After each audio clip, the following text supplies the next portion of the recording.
Chris from H&I Automotive, another Motor Minute, and today we're going to go ahead and discuss traffic circles, because traffic circles are pretty much a norm now, almost everywhere you go, and a lot of people get confused on how they work.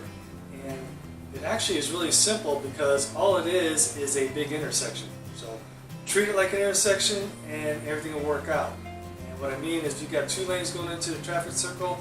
Just like an intersection, if you're in the right lane, basically your choices are go straight or turn right. If you're in the left lane, basically go straight or turn left. So if you come into a traffic circle, you know you want to turn right, make sure you're in the right-hand lane. This way, if both lanes want to go straight, you go through the circle, both lanes go, there are no problems. If you are making a turn, you kind of go opposite of each other. So that is basically the only rule on a traffic circle, except maybe get into the circle, which is also pretty much common sense. Go ahead and yield to anybody who's in the circle if you're trying to enter.